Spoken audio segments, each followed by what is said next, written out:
जी कैफेट, आज के लेक्चर का आगाज़ करते हैं। आज के लेक्चर में हमने एक तो जो टेस्ट 8 के 2-3 क्वेश्चन कल डिस्कस होने से रह गए थे उनकी डिस्कशन करेंगे। फिर इसके बाद हम अपना वो चैप्टर स्टार्ट करेंगे जिसके बारे में 100% कंफर्म है। इस दफ़ा क्वेश्चन आएगा 10 से 12 नंबर का, 100% कंफर्म है। वो चैप्टर स्टार्ट करेंगे आज। और ये चैप्टर कितने लेक्चर्स का होगा?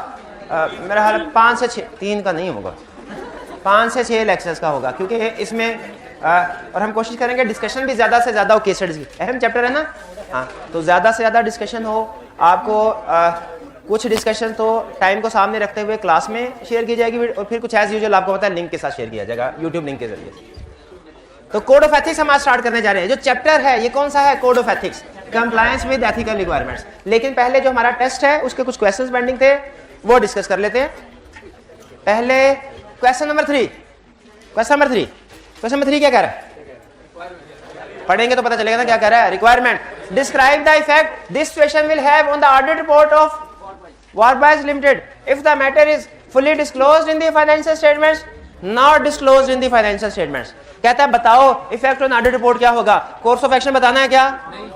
ऑडिटर का कोर्स ऑफ एक्शन बताना है, ये करेगा पहले भागदौड़ नहीं। इफेक्ट ऑन फाइनेंशियल स्टेटमेंट्स बताना है क्या?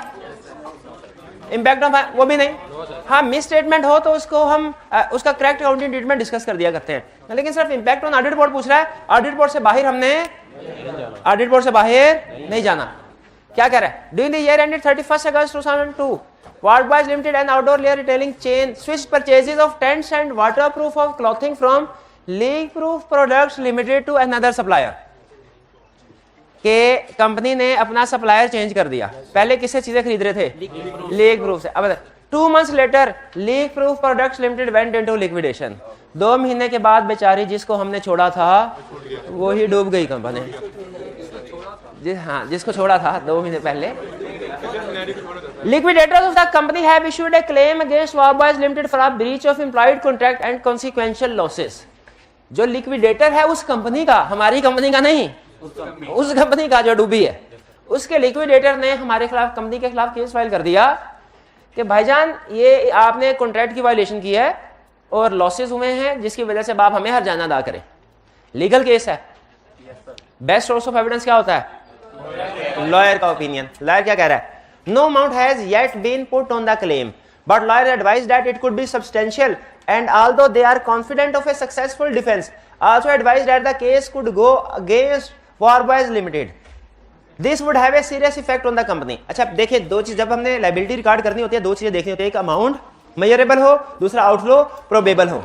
दोनों चीजें होंगी तो प्रोविजन रिकॉर्ड होगी, एक भी नो होगी प्रोविजन रिकॉर्ड नहीं होनी। यहाँ पे कह रहा है no amount has yet been put on the, amount अभी तक डिसाइड नहीं हुई क्या होगी, लेकिन ये है कि जो मटेरियल हो सकती है जो भी हुई, क्या अमाउंट मेजरेबल है? नहीं है। और दूसरा वो कह रहा है, लॉयर कह रहा है कि हम सक्सेसफुल डिफेंस कर लेंगे लेकिन केस हमारे खिलाफ भी जा सकता है। यानी कह रहा है कि उम्मीद है कि हम जीत जाएंगे लेकिन केस हमारे खिलाफ भी जा सकता है। तो बताइए क्या आउटफ्लो प्रोबेबल है? 50-50 चांस बता रहा है ना, हमें एक साइड पे कंफर्म थोड़ा ही कर रहा है, 50-50 चांस।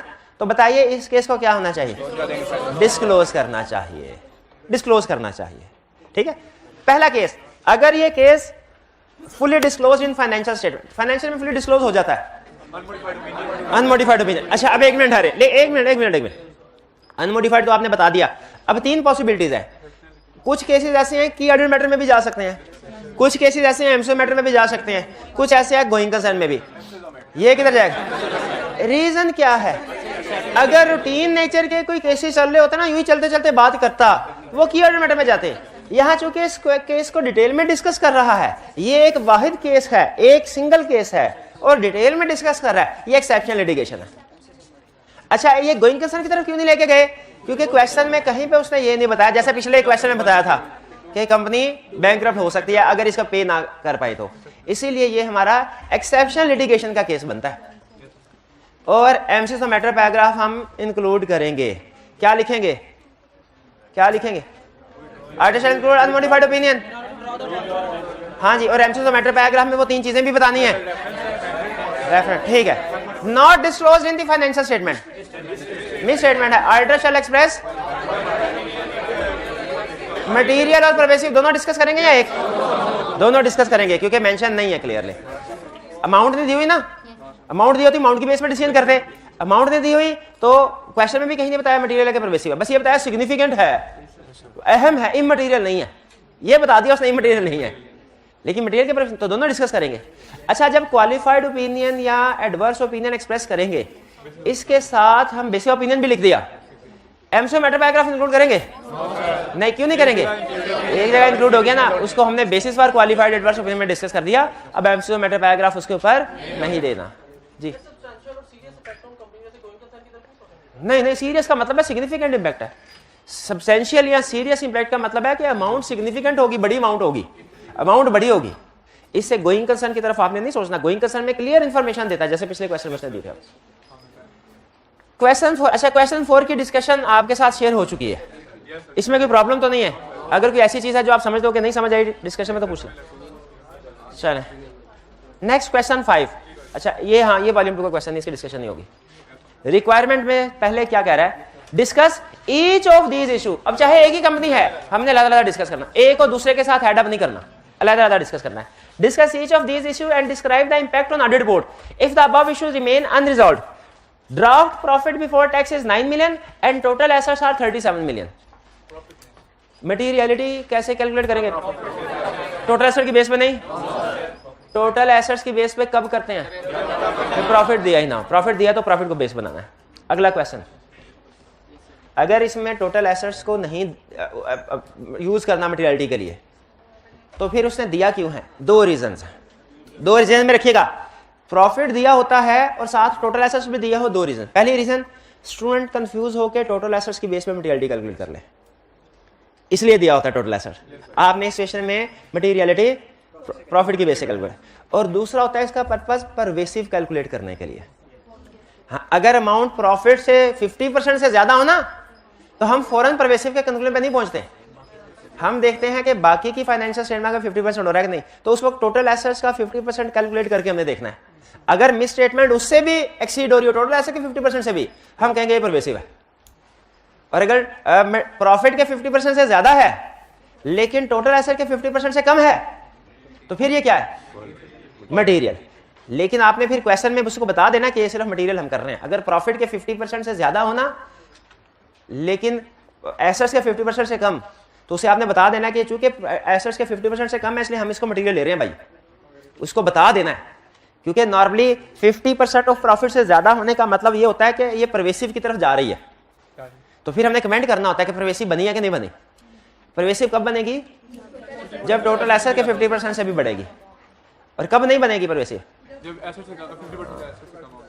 तो अगर किसी क्वेश्चन में प्रॉफिट के 100% से ज्यादा मिस स्टेटमेंट लेकिन टोटल एसेट के 50% से कम है, लेकिन क्वेश्चन में लिखना है कि even though it is more than 50% of profit but as it is less than 50% of total asset, therefore it is assumed to be material only, not pervasive, not pervasive।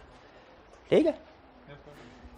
और exam के लिए आपको ऐसे tip बता, normally मेरी आदत नहीं है चीजें बताना जो कि कॉन्ट्राडिक्टरी हो, लेकिन बाज़ कुछ ये सोल्यूशन में होती है ना के, तो बच्चा खुद से भी देख रहे होते हैं जो स्टूडेंट, वो कंफ्यूज हो जाते हैं। किसी क्वेश्चन में अगर प्रॉफिट के 50% से बढ़ रही है मिस स्टेटमेंट लेकिन टोटल एसेट से कम हो रही है 50%, उसमें अजम्पशन लिख के ना, अजम्पशन लिख के उसको भी परवेसिव कर सकते हैं। लेकिन ये आई कैप ने किया है, मैं इससे एग्री नहीं करता। मैं जो आपको रूल बता रहा हूं वो आपने उसको फॉलो करना है। हाँ, एहतियातन to be on safe side आपने ये लाइन जरूर लिख देनी है कि चूंकि 50% ऑफ एसेट से कम है इसलिए हम इसको मटेरियल कंसीडर कर रहे हैं, नॉट परवेसिव। ये बात समझ आ गई आपको? आगे चलते हैं। A customer of brakes company had to withdraw one of their family car model this year due to concern over the safety of the braking system। Customer ने छोड़ दिया, क्या छोड़ दिया? एक गाड़ी इस्तेमाल करनी छोड़ दी। पूछा क्यों छोड़ दे? उन्होंने कहा इसके ब्रेक का मसला है। मैंने कहा क्या मसला है?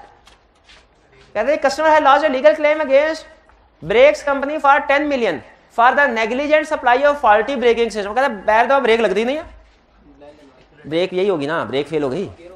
The company's lawyers believe that there is an 80% chance that brakes company will lose the case, but directors believe their quality control procedure have always been robust and that the braking system will be proven to have been safe।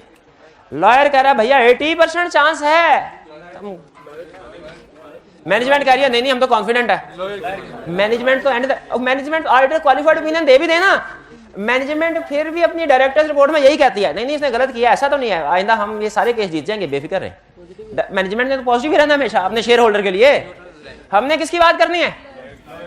Lawyers की बात। 80% का मतलब क्या है? Outflow is provision record होनी चाहिए। अच्छा अब एक स्टूडेंट कहने लगा सर प्रोविजन रिकॉर्ड होनी चाहिए, लेकिन चूंकि 80% चांस है इसलिए 10 मिलियन का 80% 8 मिलियन की प्रोविजन। नहीं भाई पता नहीं काउंटिंग में कोई एडजस्टमेंट होती होगी, वो केसेस की होती है जिसमें इस तरह कैलकुलेशन सिखाते होंगे। 12 ऑडिट में नहीं है। यहाँ तो आपने पूरी अमाउंट के बारे में प्रोविजन रिकॉर्ड करनी है या नहीं करनी, ये दरमियान में 50-50 वाला काम नहीं करना कि इतने % चांस है तो इतनी रिकॉर्ड कर ली, इतने %। ये मुझे याद है काउंटिंग में कैलकुलेशन होती थी प्रोविजन कैलकुलेशन, हाँ, लेकिन वो होता था कि केसेस के कितने, हाँ जो जब न्यूमरस केसेस हो ना तब ये कैलकुलेशन करते थे। उसको कैलकुलेशन इसके ऊपर बड़ी डिबेट होती थी कि किस जगह पे प्रोविजन पूरी की पूरी अमाउंट रिकॉर्ड करनी है और कहाँ पे इस तरह प्रोबेबिलिटी की बेस पे कैलकुलेशन करनी है। वो मुझे भूल गया लेकिन वो काउंटिंग में बहरहाल आपको भी भूल गया, ठीक है। 10 मिलियन तो ये 10 मिलियन ही रिकॉर्ड होगी, 8 मिलियन नहीं। 80% उसने इससे दिया ताकि पता चल जाए 50% से ज्यादा चांस है केस हार जाएंगे। आउटफ्लो प्रोबेबल है, प्रोबेबल है। They have, however, decided to disclose the matter in the accounts to provide additional information to shareholder. हम कहेंगे disclosure is not a substitute of correct accounting treatment. Provision should have been recorded. This is misstatement. The fact is, calculation करो, calculation करके बताए जल्दी। 9 million तो मेरा तो ख्याल है परवेसिव है, प्रॉफिट की 100% से भी बढ़ गई है, परवेसिव नहीं है, मटेरियल है। क्यों मटेरियल है? टोटल एसेट 37 मिलियन है, उसके 50% से कम है। क्लियर? मटेरियल क्यों है, परवेसिव क्यों नहीं है, समझ आ गई? क्यों है ये? हालांकि प्रॉफिट 10 मिलियन तो सारे का सारा प्रॉफिट उड़ा के रख देगा, हाँ वो एसेट के 50% से कम है, इसलिए मटेरियल परवेसिव नहीं। ये क्लियर? इंपैक्ट ऑन रिपोर्ट क्या होगा? अगर नहीं एज, इफ नहीं एज, क्योंकि हमने कंफर्म कर लिया है as it is material, auditor shall express आगे and basis for qualified opinion. ठीक है, एमसीक्यू मैटर आएगा? लीगल केस है? नहीं आएगा, नहीं आएगा। अगर इसकी प्रोविजन वगैरह डिस्क्लोजर पूरे दे देते फिर आता। हालांकि क्वेश्चन में कहा है डिसाइडेड टू डिस्क्लोज, फिर भी एमसीक्यू मैटर नहीं आएगा। क्यों? जिस इशू को हमने बेसिस फॉर क्वालिफाइड में डाल दिया, सही रिपोर्ट में किसी और जगह नहीं डाला। Second, brake company also produces and sells brake fluid. Another customer has recently returned a small batch of brake fluid. वो brake oil वगैरह भी, ऑयल चेंज करते हैं गाड़ी का, वो भी बनाते हैं। Because the fluid appeared to be contaminated with oil. उसने कहा फ्यूल और ऑयल ये मिक्स हो गए हैं, वैसे पता नहीं क्या फर्क है दोनों में, कुछ ना कुछ होता होगा। Brakes company issued the customer with a credit note for the full value 1,37,500 and correctly counted for this in draft financial statements. ये ईयर एंड के बाद हुआ कि पहले हुआ?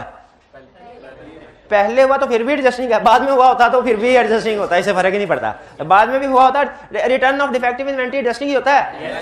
हैरान हो के क्यों देख रहे हो? Return of defective inventory adjusting होता है।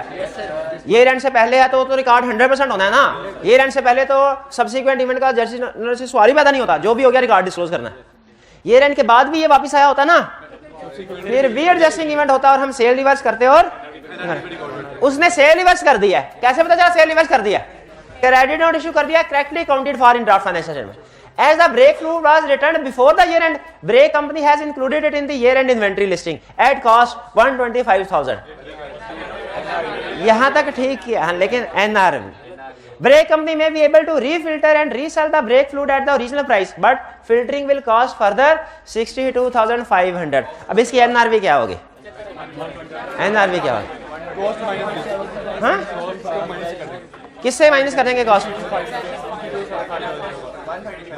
60। कितने स्टूडेंट का ख्याल है 62,500 एनआरवी कैलकुलेट करने के लिए 62,500 को 125 से लेस करेंगे? हाँ, एस्टिमेटेड सेलिंग प्राइस है माइनस 137,500 माइनस 62,500 कितने आई अमाउंट? 75। इन्वेंट्री राइट डाउन होके 75 में आनी चाहिए। इस वक्त कितने पे है? 125 पे। तो मिस स्टेटमेंट 125 की कि 75 की? 50 की। इस वक्त 125 पे है, लाना 75 पे है। होनी चाहिए 75 पे, है 125 पे, तो मिस स्टेटमेंट डिफरेंस की होगी 50,000 की।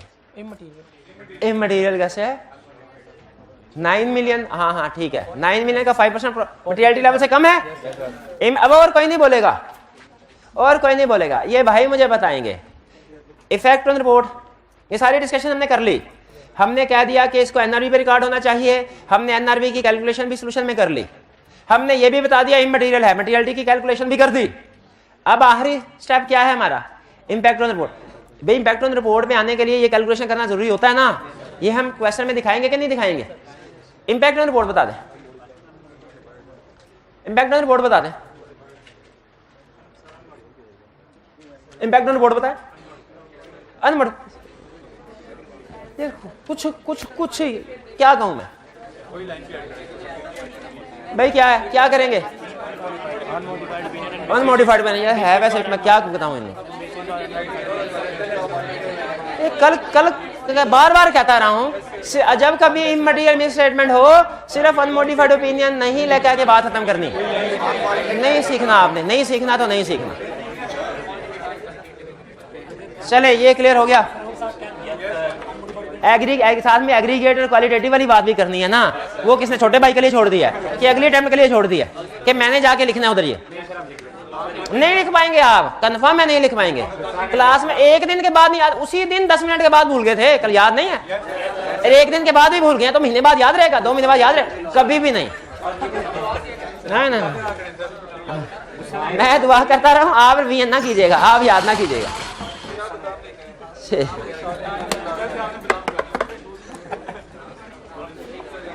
चलिए अब टेस्ट रेट की डिस्कशन कंप्लीट हो गई। चलिए इस तरह बाकी के टेस्ट भी कुछ रहते हैं हमारे, 1 बाय 1 उनकी डिस्कशन भी वक्तन फवक्तन करते रहेंगे। अच्छा लेकिन याद रखिएगा टेस्ट में जिन क्वेश्चंस का लिंक आपके साथ शेयर कर दिया गया उनकी डिस्कशन हमने नहीं करनी है, मैंने पहले बता दिया हुआ आपको। वॉल्यूम 2 वाले क्वेश्चन जो होंगे टेस्ट में। अब स्टडी करने जा रहे हैं code of ethics. Code of ethics case study के पॉइंट ऑफ व्यू से सबसे पहले तो कोड ऑफ एथिक्स में डिफरेंस ध्यान में रख लीजिएगा, लीगल रिक्वायरमेंट्स और कोड ऑफ एथिक्स में। पहला फर्क, एग्जाम में कुछ सिचुएशन हमारी ऐसी हैं जो कि लीगल रिक्वायरमेंट्स में है, कोड ऑफ एथिक्स में नहीं। कुछ ऐसी हैं जो कोड ऑफ एथिक्स में है, लीगल रिक्वायरमेंट्स में नहीं। लेकिन कुछ ऐसी हैं जो कोड ऑफ एथिक्स में भी हैं, लीगल रिक्वायरमेंट्स में भी हैं। ठीक है, जैसे ऑडिटर की अपॉइंटमेंट के बारे में, कौन अपॉइंट करेगा, कैसे अपॉइंट करेगा, प्रोसीजर क्या होगा, ये चीजें कंपनीज एक्ट में है, कोड ऑफ एथिक्स में नहीं है। जैसे फीस क्या होगी, फीस के बारे में डिस्कशन, ये कोड ऑफ एथिक्स में है, कंपनीज एक्ट में नहीं है। लेकिन ऑडिटर के पास अगर शेयर्स हैं या उसके रिलेटिव के पास, या ऑडिटर का कोई रिलेटिव क्लाइंट पे किसी पोजीशन पे काम कर रहा है, डायरेक्टर ऑफिसर एम्प्लॉय वगैरह, ये सिचुएशन दोनों पे। तो इससे हमें पहला लेसन जो समझ में आया इस चैप्टर का वो ये कि कुछ सिचुएशन ऐसी हैं जो लीगल रिक्वायरमेंट्स में हैं, कोड ऑफ एथिक्स में नहीं, कुछ कोड ऑफ एथिक्स में है, लीगल में नहीं, कुछ दोनों जगह पे है। जो रिक्वायरमेंट्स एक जगह पे है दूसरी जगह नहीं, उनके बारे में तो क्लियर हमें पता चलेगा कोड ऑफ एथिक्स में या लीगल, जिसमें डिस्कस हुई है उसके मुताबिक आंसर कर दो। कंसेप्ट जिस चैप्टर में पढ़ा था उसके मुताबिक आंसर करेंगे। लेकिन अगर कोई सिचुएशन दोनों जगह पे डिस्कस हुई है, वो लीगल रिक्वायरमेंट्स के मुताबिक आंसर करने के, कोड ऑफ एथिक्स के मुताबिक, ये क्वेश्चन की रिक्वायरमेंट बताएगी आपको। ये कौन बताएगा? क्वेश्चन की रिक्वायरमेंट। रिक्वायरमेंट में अगर लिखा है कंपनीज एक्ट तो कंपनी एक्ट के मुताबिक आंसर करना है। रिक्वायरमेंट में लिखा है कोड ऑफ एथिक्स तो कोड, बताइए रिक्वायरमेंट में एक सिचुएशन बताइए, उसने कहा कोड ऑफ एथिक्स के मुताबिक आंसर करो, वो कंपनीज एक्ट में भी डिस्कस हुई है, कोड ऑफ एथिक्स में भी, मुझे किसके मुताबिक जवाब देना। तो पहली चीज ये ध्यान में रखिएगा, लीगल रिक्वायरमेंट्स या कोड ऑफ एथिक्स रिक्वायरमेंट के ऊपर फोकस रहना है। क्लियर?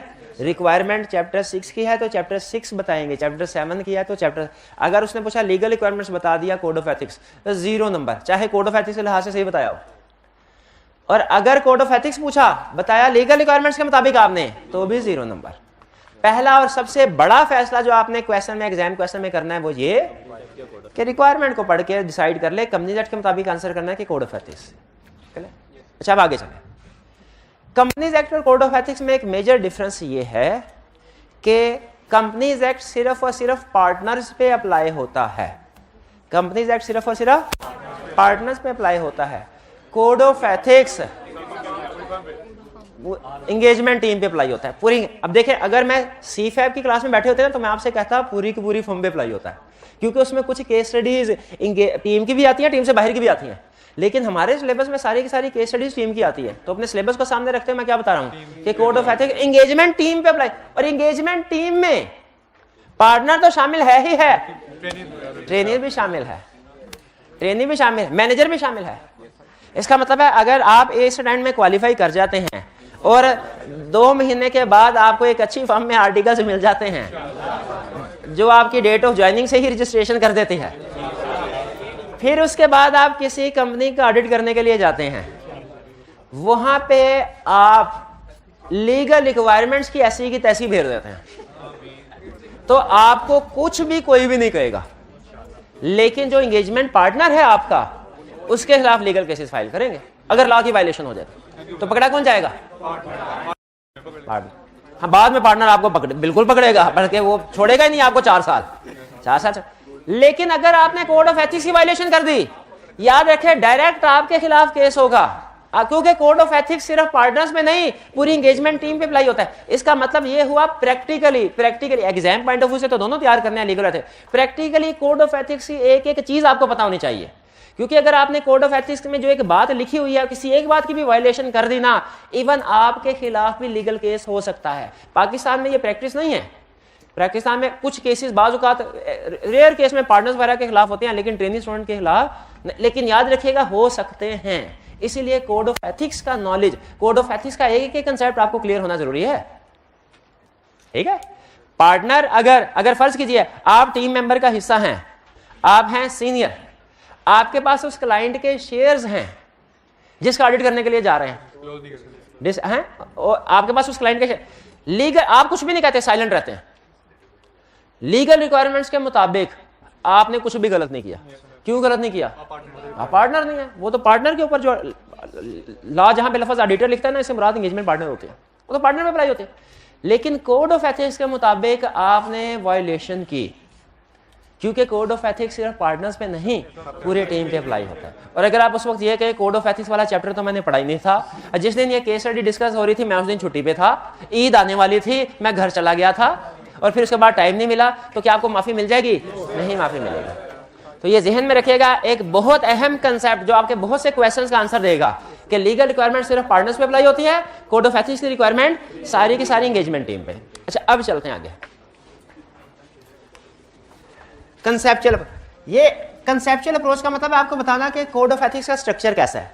वैसे तो आपके लिए गुड न्यूज ये है कि आपने कभी भी, जैसे हम ऑडिट जो पढ़ रहे हैं ये है ISS के मुताबिक, इंटरनेशनल स्टैंडर्ड ऑडिटिंग के मुताबिक, लेकिन आपने ISS को कभी देखा नहीं हुआ, वो टीचर का काम होता है पढ़ के आपको मटेरियल प्रोवाइड करें। उसी तरह कोड ऑफ एथिक्स आपके लिए, आप कैफ लेवल पे आप कभी भी कोड ऑफ एथिक्स नहीं देखेंगे, कोड ऑफ एथिक्स को ओपन नहीं करेंगे।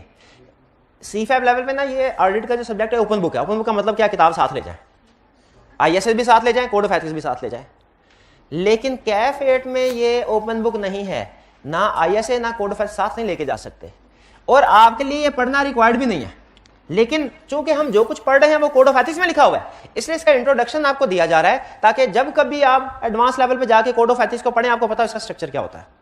जैसे आपने देखा ना, एक अकाउंटिंग स्टैंडर्ड का एक स्ट्रक्चर होता है, वो कुछ एक हिस्सा होता है शायद डेफिनेशन का, फिर एप्लीकेशन होती है, फिर उसके बाद रिक्वायरमेंट्स होती हैं, फिर कुछ एक्सप्लेनेटरी पैराग्राफ भी होते हैं, कुछ दरमियान में एग्जांपल्स भी आती हैं, इस तरह नॉर्मल स्ट्रक्चर। उसी तरीके से कोड ऑफ एथिक्स का स्ट्रक्चर सुनने क्या है। कोड ऑफ एथिक्स 3 हिस्सों में डिवाइडेड है। कोड ऑफ एथिक्स कितने हिस्सों में डिवाइडेड? 3 हिस्सों में डिवाइडेड है। एक है प्रिंसिपल्स, एक है थ्रेड्स, एक है सेफगार्ड। कोड ऑफ एथिक्स कितने हिस्सों में डिवाइडेड है? 3 हिस्सों में, प्रिंसिपल्स, थ्रेड्स, सेफगार्ड। इसका मतलब हमारी केस स्टडीज में भी प्रिंसिपल डिस्कस हो रहे होंगे, थ्रेड डिस्कस हो रहे होंगे, safeguard discuss. Code of ethics के मुताबिक हम जो भी केस स्टडी कर रहे होंगे उसमें प्रिंसिपल डिस्कस हो रहे होंगे, थ्रेड्स डिस्कस होंगे, सेफगार्ड। ज्यादातर थ्रेड्स और सेफगार्ड डिस्कस होते हैं, कभी कभार कुछ केस में प्रिंसिपल भी डिस्कस होते हैं। ठीक है, प्रिंसिपल्स का मतलब क्या है? प्रिंसिपल्स का मतलब यह है कि एक चार्टर्ड अकाउंटेंट को, एक ऑडिटर को मैन ऑफ प्रिंसिपल होना चाहिए, असूलों का आदमी होना चाहिए, उसे असूलों पे जिंदगी गुजारनी चाहिए। कौन से असूलों पे? कौन से असूलों पे? ये कोड ऑफ एथिक्स के 5 प्रिंसिपल्स हैं, वो हम स्टडी करेंगे। प्रिंसिपल्स का मतलब है वो खसूसियात जो एक अच्छे चार्टर्ड अकाउंटेंट में होनी चाहिए। लीगल रिक्वायरमेंट्स बताती हैं कि ऑडिटर कौन होगा, एथिकल रिक्वायरमेंट्स बताती हैं अच्छा ऑडिटर कौन होगा। तो एक अच्छा ऑडिटर होने के लिए किन खसूसियात का होना जरूरी है? एक ऑडिटर होने के लिए किस खसूसियत का होना जरूरी है? Chartered accountant. अच्छा ऑडिटर होने के लिए किन किन characteristics? Code of ethics, principles. Principle समझ आ गया? जैसे प्रिंसिपल है integrity, objectivity, confidentiality, professional competence, due care. ठीक है, इसमें ऑब्जेक्टिविटी जो ना, ऑब्जेक्टिविटी ये इसका मतलब है इंडिपेंडेंस। नाम ऑब्जेक्टिविटी है लेकिन इसका मतलब क्या है? इंडिपेंडेंट। कि ऑडिटर को काम करते हुए क्लाइंट से इंडिपेंडेंट रहना चाहिए, बायस नहीं होना चाहिए, ये ना। ठीक है, अच्छा, लेकिन क्या असूलों पे जिंदगी गुजारना आसान होता है? नहीं। जब हम असूलों पे जिंदगी गुजारे होते हैं तो कुछ ना कुछ लोगों को मसले मसाइल हमारे साथ होते हैं, हमें दूसरों के साथ मसले मसाइल होते हैं। तो सम टाइम ऐसी सिचुएशंस आती हैं जिन पे हमें अपने असूलों पे अमल करना मुश्किल हो जाता है, इसे कहते हैं थ्रेट। ऐसी सारी सिचुएशन जिनमें हमें अपने असूलों पे, अपने प्रिंसिपल पे अमल करना मुश्किल हो जाने क्या कहते हैं? थ्रेट। थ्रेट प्रिंसिपल बताइए, गुड थिंग है बैड? गुड थिंग है। थ्रेट गुड थिंग है बैड? बैड। ठीक है, और सेफगार्ड क्या है कि अगर थ्रेट आ जाए कोई तो आपको क्या एक्शन लेना चाहिए, क्या करना चाहिए उसको रिड्यूस करने के लिए, उसको एड्रेस करने के लिए। भाई क्लियर हो गई ये बातें? अच्छा, अब ये थ्रेट और सेफगार्ड ऐसे ही हैं जैसे मेडिकल प्रोफेशन में हम कहें बीमारियां और उनका इलाज। जो थ्रेट हैं ये एक तरह से बीमारियां हैं और सेफगार्ड क्या है? उनका इलाज है। जहां कहीं थ्रेट होगा वहां सेफगार्ड होंगे। ये जेन में, ये एग्जांपल जेन में रखिएगा कि हमारे प्रोफेशन में थ्रेट और सेफगार्ड वैसा ही है जैसे मेडिकल प्रोफेशन में बीमारियां और उनका इलाज। ठीक है, यानी मेडिकल प्रोफेशन में बात करें, प्रिंसिपल्स का मतलब एक सेहतमंद इंसान में क्या खसूसियात होनी चाहिए, थ्रेट्स बीमारियां क्या उसको लग सकती हैं, सेफगार्ड इन बीमारियों का इलाज क्या है। ये है कोड ऑफ एथिक्स के 3। For example code of ethics कहता है, एक एग्जांपल से इन तीनों को क्लियर करते हैं। कोड ऑफ एथिक्स कहता है ऑडिटर का एक प्रिंसिपल होना चाहिए ऑब्जेक्टिविटी, इंडिपेंडेंट होना चाहिए, बायस नहीं होना चाहिए, उसकी decision making free of any pressure होनी चाहिए, ना कोई लालच ना कोई प्रेशर। ये है ऑब्जेक्टिविटी। भाई अच्छा प्रिंसिपल है, ऑडिटर को ऐसे ही काम करना चाहिए। इसमें थ्रेट कब राइज होता है? जब क्लाइंट कहता है सर ये एक छोटी सी नई सिविक होंडा गाड़ी आपके लिए तोहफा खरीदा है, तोहफा, ये तोहफा कबूल कीजिए। अब देखें, अब थ्रेट कैसे है? अब आप फंस गए दरमियान में, छोड़ना भी नहीं चाहते, सिग्निफिकेंट अमाउंट है, सिग्निफिकेंट अमाउंट, लेकिन अगर एक्सेप्ट कर लेते हैं तो प्रिंसिपल वायलेट हो जाएगा। कौन सा प्रिंसिपल वायलेट हो जाएगा? ऑब्जेक्टिविटी। दरमियान ये है थ्रेट की सिचुएशन। जिस तरह नए डॉक्टर्स जो बन रहे होते हैं उनको एक्सपीरियंस जो डॉक्टर होते हैं वो सिखाते हैं कि भाई ये बीमारी हो ना इसका ये इलाज है, ये बीमारी हो इसका ये इलाज है, ये बीमारी हो उसका ये इलाज। उसी तरह हमारे भी सीनियर ऑडिटर्स ने हमें बताया हुआ है कि ये डिफरेंट सिचुएशंस आती है ना हमको, उनमें थ्रेट राइज होता है। ये सिचुएशन आए तो उसका फिर ये इलाज है, ये सिचुएशन आए उसका ये इलाज है। तो इस सिचुएशन को भी कोड ऑफ एथिक्स ने डिस्कस किया हुआ है कि अगर क्लाइंट आपको गिफ्ट ऑफर करे ना, अगर इनसिग्निफिकेंट गिफ्ट हो, इनसिग्निफिकेंट गिफ्ट हो, छोटा मोटा चाय पानी बिस्किट एक्सेप्ट कर लो। अगर सिग्निफिकेंट गिफ्ट हो तो उसको एक्सेप्ट, क्योंकि सिग्निफिकेंट गिफ्ट को एक्सेप्ट करने से थ्रेट है ऑब्जेक्टिविटी को, आप फिर ऑब्जेक्टिव नहीं रहेंगे। क्लाइंट गाड़ी ऑफर करे तो एक्सेप्ट कर लें, नहीं एक्सेप्ट कहता है गाड़ी दूर की बात है, क्लाइंट आपको दोपहर का खाना शाम का खाना भी किसी होटल में ऑफर करे ना या अपनी प्रेमिसेस भाई, उसको भी एक्सेप्ट नहीं करना, नहीं करना। क्लियर हुई ये बात? भाई ये बात समझ आ रही है? ये एक एग्जांपल दे रहा हूं। अच्छा एक चीज ध्यान में रखिएगा,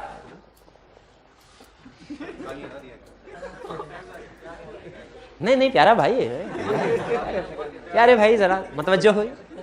तो हमने अभी तक इस एग्जांपल से ये स्टडी किया कि हमारे कुछ प्रिंसिपल्स हैं जिनको हमने फॉलो करना है, लेकिन ऑडिट करते हुए हमें कुछ ऐसी सिचुएशंस फेस करना पड़ती हैं जिनमें थ्रेट्स होते हैं। जैसे अभी एग्जांपल थ्रेट टू ऑब्जेक्टिविटी, अगर कभी ऐसी सिचुएशन सामने आ जाए तो इसमें हमने क्या करना है? Course of action. Course of action क्या? कोर्स ऑफ एक्शन कई सिचुएशन में हमें क्या करना चाहिए? थ्रेट को खत्म करने के लिए या रिड्यूस करने के लिए? रिड्यूस टू एक्सेप्टेबल लेवल का मतलब है मिनिमम लेवल पे रिड्यूस करने के लिए। भाई ये समझ आ गया तरीकाकार। अब एग्जैक्टली इसी स्टाइल पे आपसे एग्जाम में केस स्टडी पूछेगा। क्या केस स्टडी पूछेगा? वो आपको कोई ना कोई एक सिचुएशन दे देगा जिसमें थ्रेट अराइज हो रहा होगा और आपसे 3 बातें पूछेगा। 3 बातें पूछेगा। पहला, बल्कि अभी सिर्फ 2 बातें, तीसरी बात में ऐड करूंगा। 2 बातें पूछेगा। पहला, इस सिचुएशन में थ्रेट कौन कौन सा अराइज होता है, और दूसरा सेफगार्ड्स क्या होंगे। सेफगार्ड को वो कोर्स ऑफ एक्शन भी कहता है। सेफगार्ड को कोर्स ऑफ एक्शन भी कहता है। तो आपके लिए एक गुड न्यूज है, एक बैड न्यूज है। पहले गुड न्यूज, चले पहले गुड न्यूज। गुड न्यूज ये है कि प्रैक्टिकली ज्यादातर जो एथिकल इश्यूज ऑडिटर को फेस करना पड़ते हैं उसकी लिस्ट बनी हुई है, और हर लिस्ट में लिखा हुआ है कि इस सिचुएशन में कौन सा थ्रेट राइज होता है और इसका सेफगार्ड क्या होगा। फिर अगली सिचुएशन कौन सा थ्रेट राइज होता है, कौन सा सेफगार्ड, फिर अगली सिचुएशन कौन सा थ्रेट, कौन सा सेफगार्ड। तो यानी चीजें सारी लिखी हुई हैं। बैड न्यूज आपके लिए ये है कि सम टाइम तो वो 3 पार्ट्स बनाएगा कोड ऑफ एथिक्स के क्वेश्चन के। पार्ट 1 डिस्कस हो रहा होगा सिचुएशन नंबर 3 से, पार्ट 2 डिस्कस रेलिवेंट होगा सिचुएशन नंबर 7 से, पार्ट 3 होगा सिचुएशन नंबर 14 से। कभी तो ऐसे होगा, लेकिन कभी ऐसे होगा कि एक ही पार्ट के अंदर 2 सिचुएशन मिक्स कर रहा होगा। एक ही पार्ट के अंदर 2 सिचुएशन, और आप एज यूजुअल एक सिचुएशन को फोकस करके उसको आंसर कर देंगे, दूसरी को इग्नोर कर देंगे। दोनों को एड्रेस करना, दोनों को एड्रेस करना, ठीक है। हाँ, कभी कभार नॉर्मली ऐसे नहीं होता। कभी कभार ऐसे भी हो सकता, जैसे मेडिकल प्रोफेशन है ना, वो डॉक्टर अपने जूनियर्स को, जो नए आने वाले लोगों को जितने मर्जी बीमारी उनकी इलाज सिखा दे, स्टिल चांस होता है क्या कोई ना कोई नई बीमारी आ सकती है। जैसे कोरोना किसने सोचा था उनकी तो चाहे हम सारा चैप्टर याद भी कर लें, लेकिन उसके बावजूद चांस है, नॉर्मली होता नहीं है, लेकिन तैयार करवा रहा हूं आपके लिए, क्योंकि आई कैप जो है ना वो थोड़ा अग्रेसिव हुआ है पिछले 1-2 टाइम से। हो सकता है हमसे 4 सिचुएशन पूछे तो उसमें एक सिचुएशन ऐसी हो जो हमने ना पढ़ी हो, जो हमने ना पढ़ी। उम्मीद ज्यादा चांस है, मोर देन 90% चांस ऐसे होगा नहीं, लेकिन मे भी ऐसे हो जाए। इस सिचुएशन में आपने इसको इग्नोर नहीं करना। मुझे बताइए, जब कोरोना आया डॉक्टरों ने कहा नहीं हम कुछ भी नहीं कर सकते, कुछ भी नहीं कर सकते, कि उन्होंने अपने एग्जिस्टिंग नॉलेज की बेस पे जजमेंट अप्लाई करते हुए वैक्सीन आने से पहले ही कुछ एहतियाती तदाबीर बता दी थी। एहतियाती तदाबीर बता दी थी ना, उनसे बीमारी खत्म ना हुई हो, कुछ ना कुछ रुक तो गई, कम तो हुई ना। एग्जैक्टली उसी तरह अगर आपको कोई कोरोना जैसी सिचुएशन दे देना एग्जाम में जो आपने इससे पहले ना पढ़ी हो, आपने उसे खाली नहीं छोड़ना। आपने अपनी जजमेंट की बेस पे कुछ ना कुछ उसके थ्रेट और सेफगार्ड लिख देने हैं। लेकिन जजमेंट के बेस पे, जो जजमेंट किस बेस पे आती है, नॉलेज एक्सपीरियंस की वजह से, उस लेवल पे पहुंचने के लिए अनसीन क्वेश्चन को अटेम्प्ट करने के लिए ना आपको सीन क्वेश्चन सारे अटेम्प्ट करने होते हैं। जब सीन क्वेश्चन सारे अटेम्प्ट कर लेते हैं ना, फिर आप इस लेवल पे पहुंचते हैं कि आपको उस पूरे चैप्टर की सारी ऊंच नीच का पता है और आप अपनी जजमेंट को अप्लाई करने के काबिल है, ठीक है। लेकिन वो बाद में देखेंगे इसको। अभी फिलहाल क्या बता रहा हूं, कोड ऑफ एथिक्स हम पढ़ने जा रहे हैं। कोड ऑफ एथिक्स में कितनी चीजें हैं? 3, प्रिंसिपल, थ्रेट, सेफगार्ड। एग्जाम में क्वेश्चन कैसे है? कंफर्म क्वेश्चन आएगा, और कैसा क्वेश्चन होगा, वो हमें कोई 1, 2, 3 या 4 सिचुएशन दे देगा, जैसे लीगल रिक्वायरमेंट्स में सिचुएशन दी थी उसने, और हमसे कहेगा हर सिचुएशन को पढ़ो और मुझे बताओ इसमें थ्रेट कौन सा इन्वॉल्व है और इसके सेफगार्ड क्या है। थ्रेट कौन सा इन्वॉल्व है और सेफगार्ड्स क्या है। ये क्वेश्चन किस तरीके से आएगा, ये पहले लेक्चर में इसलिए बता रहा हूं ताकि आइंदा जब आप पढ़ रहे हो ना इस मैटर को, तो इस माइंडसेट के साथ पढ़ रहे हो किस तरीके से क्वेश्चन आएगा और हमने ये लिखना है यहाँ पे। तो इन चीजों को याद करना है, थ्रेट को याद करना है हर सिचुएशन में, सेफगार्ड को याद करना है। स्टार्ट करें अब। सबसे पहले क्या पढ़ना चाहिए हमें? प्रिंसिपल्स। अच्छा, एप्लीकेशन है, छोटा सा कंसेप्ट है। वो कहता है कि जी अगर लॉ और कोड ऑफ एथिक्स, एप्लीकेशन के 2-3 बेसिक असूल हैं। लॉ और कोड ऑफ एथिक्स दोनों में कंफ्लिक्ट आ जाए, किसकी बात माने? कहता है अच्छा लॉ साइड पे करते, कोड ऑफ एथिक्स के अंदर ही बाज़ औक़ात ऐसा होता है कि एक प्रोविजन दूसरे प्रोविजन से अगर इनकंसिस्टेंट है, फर्क है, ठीक है, या अगर हम कोड ऑफ एथिक्स को कंप्लाई करते हैं तो वो पब्लिक इंटरेस्ट में नहीं होगा। बात बात ऐसा होता है ना कि ऑडिटिंग स्टैंडर्ड्स में भी हमने पढ़ा था कि अगर ऑडिटिंग स्टैंडर्ड को कंप्लाई करना पब्लिक इंटरेस्ट में नहीं है तो हम उसको कंप्लाई करते हैं कि नहीं करते? नहीं करते। की ऑडिट मैटर की एग्जांपल याद है कि अगर एक मैटर आपने आइडेंटिफाई किया वो की ऑडिट मैटर है, लेकिन अगर उसे रिपोर्ट में डिस्क्लोज करते हैं तो इसके पब्लिक इंटरेस्ट बेनिफिट कम है और एडवर्स कॉन्सिक्वेंसेस ज्यादा हैं, तो बताइए उस मैटर को की ऑडिट मैटर के तौर पर रिपोर्ट करते हैं कि नहीं? नहीं करते। उसी तरह अगर कोड ऑफ एथिक्स में भी हमें लगे कि किसी रिक्वायरमेंट को कंप्लाई करने से पब्लिक इंटरेस्ट इफेक्ट होता है, वो पब्लिक इंटरेस्ट के बेनिफिट में नहीं है, या हमें पता चले एक रिक्वायरमेंट दूसरे के साथ कंफ्लिक्ट कर रही है, क्या करें? कहता है अभी उसको परफॉर्म ना करो, लेकिन लेकिन लेकिन किसी थर्ड पार्टी से कंसल्ट कर लो। वो थर्ड पार्टी कोई भी हो सकती है, वो हमारी फर्म के अंदर ही कोई दूसरा एंगेजमेंट पार्टनर हो सकता है, वो हमारे प्रोफेशन के अंदर कोई दूसरी फर्म भी हो सकती है, और वो हमारे प्रोफेशन के रेगुलेटर भी हो सकते हैं। ठीक है, तो ये उसने कुछ बेसिक रूल बताए हैं। लॉ और प्रैक्टिकली लॉ और एथिक्स का कंफ्लिक्ट है, लॉ को फॉलो करना है, और अगर कभी आपको लगे कि एथिकल रिक्वायरमेंट्स कंप्लाई करने से इफेक्ट हो रहा है तो उसको बाईपास करने से पहले आपने उसको फिलहाल उसके ऊपर अमल नहीं करना, लेकिन थर्ड पार्टी से कंसल्ट कर लेना कि इस सिचुएशन में क्या करना चाहिए। अब आते हैं हम अपने प्रिंसिपल्स की तरफ। Fundamental ethical principles. Fundamental ethical principles हैं 5: integrity, objectivity, confidentiality, professional competence, due care. इस लर्निंग ऑब्जेक्टिव में से रिप्रोडक्शन का क्वेश्चन पूछेगा, या तो कोई एक या दो प्रिंसिपल्स आपको एक्सप्लेन करने को कह सकता है कि 4 नंबर के साथ उसने कहा इंटेग्रिटी और प्रोफेशनल कंपनीनेस एंड ड्यू केयर को एक्सप्लेन करो। और जो सबसे ज्यादा उसने इस लर्निंग ऑब्जेक्टिव में से क्वेश्चन पूछा हुआ है वो है कॉन्फिडेंशियलिटी की एक्सेप्शंस। ये क्वेश्चन उसने सबसे ज्यादा दफा पूछा हुआ। तो पहले चलते हैं इंटेग्रिटी। अच्छा, आप ध्यान में रखिएगा, आपने ये कंसेप्ट शायद अकाउंटिंग में भी पढ़ा होगा, और शायद एमएफए में भी पढ़ा हो, शायद टैक्स में भी पढ़ा हो, लेकिन कोड ऑफ एथिक्स की application subject to subject different होती है। FAR2 में प्रिंसिपल्स यही होंगे, एप्लीकेशन और सिचुएशन डिफरेंट है। वहां पे एप्लीकेशन होती है कोड ऑफ एथिक्स की एज अकाउंटेंट, एज मैनेजमेंट। इस सब्जेक्ट में एप्लीकेशन हो रही है एज ऑडिटर, और ये डिफरेंट सेक्शन है कोड ऑफ एथिक्स के। इसलिए आपने ये नहीं एज्यूम करना कि अगर FAR2 में पढ़ा हुआ है तो यहाँ पे कोड ऑफ एथिक्स पढ़ने की जरूरत नहीं है। उस नॉलेज बेस पे एक भी केस स्टडी सॉल्व नहीं कर सकेंगे ऑडिट की, एक भी। फंडामेंटल एथिकल प्रिंसिपल सब सिर्फ सेम है, बाकी उनकी जो एप्लीकेशन है वो सारी डिफरेंट है। पहला प्रिंसिपल इंटेग्रिटी। इंटेग्रिटी का मतलब क्या है कि चार्टर्ड अकाउंटेंट को, ऑडिटर को स्ट्रेट फॉरवर्ड होना चाहिए, ऑनेस्ट होना चाहिए। स्ट्रेट फॉरवर्ड और ऑनेस्ट। फॉर एग्जाम्पल जैसे ही उसे पता चला, एक्सेप्टेंस के वक्त भी अगर उसे पता चला ना कि क्वालिफाइड ओपिनियन एक्सप्रेस हो सकता है, तो वो स्ट्रेट फॉरवर्ड रहे, ऑनेस्ट रहे, एक्सेप्टेंस स्टेज में क्लाइंट को बता दे कि सर हमारे ख्याल में इस दफा क्वालिफाइड ओपिनियन एक्सप्रेस होगा। ये ना सोचे कि अगर मैंने क्लाइंट को बता दिया कहीं क्लाइंट मुझे निकालना दे या ऑफर वापस ना ले ले अपॉइंटमेंट की। ऑडिट के दौरान में भी जैसे ही आपको पता चला कि ओपिनियन मॉडिफाई हो सकता है, फौरी तौर पे क्लाइंट को इन्फॉर्म करें। क्यों? ये स्ट्रेट फॉरवर्ड और ऑनेस्ट होने की निशानी है। फिर not to associate with false report और इंफॉर्मेशन। अगर as chartered accountant, as auditor आपको पता है कि क्लाइंट की कोई स्टेटमेंट फॉल्स है, आपको उसके साथ अटैच होना चाहिए। फर्ज कीजिए आप क्लाइंट को टैक्स रिटर्न भी फाइल करके देते हैं और क्लाइंट ने टैक्स रिटर्न में अपने इनकम को अंडरस्टेट किया, आपको पता है, आपने कहा सर टैक्स रिटर्न में आपने इनकम को अपनी अंडरस्टेट किया। उसने कहा भाईजान आप ऐसा कीजिए, ये कौन सी इंश्योरेंस एंगेजमेंट है, इसमें आपने कोई ओपिनियन थोड़ी देना है, जैसे मैं कह रहा हूं आप एज इट इज इसको फाइल कर दें। क्या हमें एज इट इज फाइल कर देना चाहिए? नहीं। अगर हमें पता है कि ये फॉल्स इंफॉर्मेशन है, हमने अपने आप को इससे अलग कर लेना है। क्यों? इंटेग्रिटी की निशानी यही है, ठीक है, कि हमने किसी भी फॉल्स रिपोर्ट या इंफॉर्मेशन के साथ एसोसिएट नहीं होना। और अगर हमें पता चले कि कोई इंफॉर्मेशन फॉल्स है तो क्या करें? अपने आप को डिसएसोसिएट कर लें।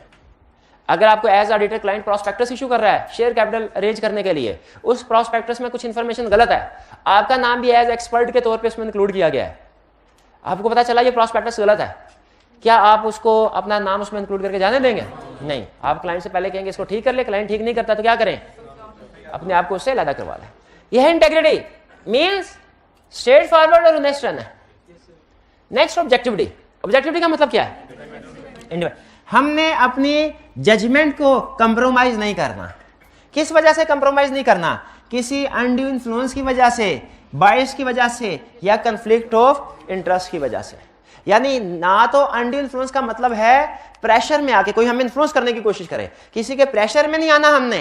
क्लाइंट अगर प्रेशर करे कि अनमोडिफाइड ओपिनियन दो वरना तुम्हें रिमूव कर देंगे, तुम्हारी जगह किसी और को ऑडिटर अपॉइंट कर देंगे, क्या हमें उसके इन्फ्लुएंस में आना चाहिए? नहीं आना चाहिए। क्लाइंट अगर कहे सर बराए मेहरबानी अनमोडिफाइड ओपिनियन दे दीजिए, हम आपको ना सिर्फ ये कि नेक्स्ट ईयर के लिए रीअपॉइंट करेंगे बल्कि टैक्स सर्विसेज भी आपको कॉन्ट्रैक्ट देंगे और आपके लिए एक गिफ्ट भी हमने रखा हुआ है। अब ये लालच दे रहा है, पहले प्रेशर से अपनी मर्जी का ओपिनियन लेने की कोशिश कर रहा था, वो आता है इन्फ्लुएंस में, अब लालच दे रहा है। क्या बायस हो जाना चाहिए? हमें नहीं होना चाहिए। और कंफ्लिक्ट ऑफ इंटरेस्ट में भी नहीं आना चाहिए। कंफ्लिक्ट ऑफ इंटरेस्ट का मतलब क्या है? देखिए हमारा प्रोफेशन हमसे रिक्वायर करता है हम इंडिपेंडेंट हो। अगर हमने क्लाइंट के शेयर्स खरीद लिए तो कंफ्लिक्ट ऑफ इंटरेस्ट आ गया। कैसे? एज ऑडिटर हम चाहते हैं कि financial statement true and fair भी प्रेजेंट करें, लेकिन एज शेयर होल्डर हम चाहेंगे बेस्ट भी। कंफ्लिक्ट ऑफ इंटरेस्ट आ गया कि नहीं आ गया? तो हमने जाती मफाद और हमारे प्रोफेशन के मफाद का टकराव हो, ठीक है, या क्लाइंट के मफाद का या हमारे मफाद का टकराव हो, तो ये कंफ्लिक्ट ऑफ इंटरेस्ट। तो हमने इंडिपेंडेंट होके काम करना है, कंफ्लिक्ट ऑफ इंटरेस्ट में, अनड्यू इन्फ्लुएंस में, बायस में आके काम नहीं करना, न्यूट्रल होके। Don't perform service if judgement में बी इन्फ्लुएंस। अगर जजमेंट इन्फ्लुएंस हो सकती है तो आपने उसको परफॉर्म नहीं करना। जैसे मुझे बताइए, ऑडिटर का भाई, स्पाउस नहीं, भाई क्लाइंट में डायरेक्टर है, ऑडिटर का भाई क्लाइंट में डायरेक्टर है, क्या आपके ख्याल में ये ऑडिटर इसमें ऑब्जेक्टिविटी है? इसमें ऑब्जेक्टिविटी नहीं है। नहीं, क्यों? इसकी जजमेंट्स इन्फ्लुएंस हो सकते हैं भाई की वजह से। तो इसे क्या करना चाहिए? इसे ये सर्विस परफॉर्म, क्योंकि इसकी जजमेंट इन्फ्लुएंस हो सकती है, इसे ये सर्विस परफॉर्म नहीं करनी चाहिए। कोड ऑफ एथिक्स में इसका सेफगार्ड लिखा हुआ है। गैस कर सकते हैं सेफगार्ड क्या लिखा हुआ है? विथड्रॉ नहीं लिखा हुआ, भाई से ताल्लुक तोड़ दो ये भी नहीं लिखा हुआ। लिखा हुआ है ये जो मैनेजर है या पार्टनर है या टीम मेंबर जिसका भाई क्लाइंट में डायरेक्टर है, इसको रोटेट कर दो, इसको रोटेट कर दो, इसको एंगेजमेंट टीम से रिमूव कर दो, इसकी जगह किसी दूसरे को ले आओ, ठीक है। तो ये है हमारा सेफगार्ड। क्लियर हुई है बात? तो यही वो समझा रहा है कि अगर आपकी जजमेंट इन्फ्लुएंस हो सकती है तो आपने क्या करना है? एंगेजमेंट को परफॉर्म नहीं करना, किसी दूसरी एंगेजमेंट को परफॉर्म कर ले। अभी तक हमने टोटल प्रिंसिपल्स है हमारे 5, integrity, objectivity, confidentiality, professional competence, due care, professional behaviour. तक हमने कितने कवर कर लिए? 2, इंटेग्रिटी और ऑब्जेक्टिविटी। Next confidentiality. कॉन्फिडेंशियलिटी का मतलब ये होता है, अच्छा वैसे अगर आप देखें ना, कभी कभी मैं सोचता हूँ ऐसे कि ये फंडामेंटल एथिकल प्रिंसिपल ना सिर्फ चार्टर्ड अकाउंटेंट्स नहीं बल्कि हर बंदे को इनके ऊपर अमल करना चाहिए। लेकिन ICAP ने कहा बाकियों के ऊपर तो हमारी चलती नहीं है, लेकिन चार्टर्ड अकाउंटेंट्स के ऊपर हमारी चलती है। तो चार्टर्ड अकाउंटेंट्स तो हम जरूर, बल्कि सिर्फ चार्टर्ड अकाउंटेंट में नहीं कोड ऑफ एथिक्स अप्लाई होता, आप लोगों पे भी अप्लाई होता है। तो आपने भी इन चीजों के ऊपर अमल करना है। Integrity, objectivity, confidentiality. कॉन्फिडेंशियलिटी क्या है कि हम एज ऑडिटर हमें कुछ लीगल राइट्स मिले हैं, ऑडिटिंग स्टैंडर्ड ने भी राइट्स दिए हैं, लॉ ने भी। क्या कि हम क्लाइंट से जो भी इंफॉर्मेशन पूछना चाहें for the purpose of audit, जो बुक्स को इंस्पेक्ट करना चाहें कर सकते हैं, क्लाइंट हमें वो इंफॉर्मेशन देगा। इवन क्लाइंट अपने बहुत से एम्प्लॉयज के साथ वो इंफॉर्मेशन शेयर नहीं करता जो ऑडिटर के साथ शेयर कर लेता। क्लाइंट के फ्यूचर में अगले 5 सालों में क्या प्लान है, ये बोर्ड ऑफ डायरेक्टर्स ने अपनी मीटिंग में डिस्कस किया होगा। इसके मिनट्स बड़े कॉन्फिडेंशियल होते हैं, डायरेक्टर्स की मीटिंग है, किसी को इवन एम्प्लॉयज के भी हाथ में नहीं लगते, उनको भी नहीं। लेकिन अगर ऑडिटर कहे कि सर मैंने अप्रूवल देखनी है इस साल जो फिक्स एसेट बाय किए गए हैं, डिस्पोज किए गए, डायरेक्टर ने उनकी अप्रूवल दिए कि नहीं, मुझे बोर्ड ऑफ डायरेक्टर के मिनट्स दिखाएं, उसको मिनट्स दिखाए जाते हैं, ठीक है, उसको वो मिनट्स दिखाए जाते। तो अब मुझे ये बताएं, जब हमारे पास इतने राइट्स हैं, क्या राइट्स के साथ रिस्पॉन्सिबिलिटीज भी नहीं आती? क्या रिस्पॉन्सिबिलिटी होगी हमारी कि हम इस सारी इंफॉर्मेशन को सिर्फ ऑडिट पर्पस के लिए इस्तेमाल करें, इसको किसी थर्ड पार्टी को डिस्क्लोज ना, अच्छा गौर से सुनेगा, ना डिस्क्लोज करना है ना यूज करना है। डिस्क्लोज करने का मतलब किसी को बताना नहीं, यूज करने का मतलब खुद भी इस्तेमाल नहीं करना। जैसे फर्ज कीजिए हमारा दोस्त आया हमारे पास, कहने लगा जिस कंपनी के तुम ऑडिटर हो उसमें मैं एक अकाउंट्स मैनेजर की जॉब करना चाहता हूं, लेकिन मुझे नहीं पता पिछला अकाउंट्स मैनेजर कितनी सैलरी ले रहा था, मुझे बताओ जरा कितनी सैलरी ले रहा था, कहीं ऐसा ना हो मैं इंटरव्यू में उससे कम सैलरी कोट कर दूं। हमें बता देना चाहिए? नहीं बताना चाहिए, कॉन्फिडेंशियलिटी प्रिंसिपल कहता है।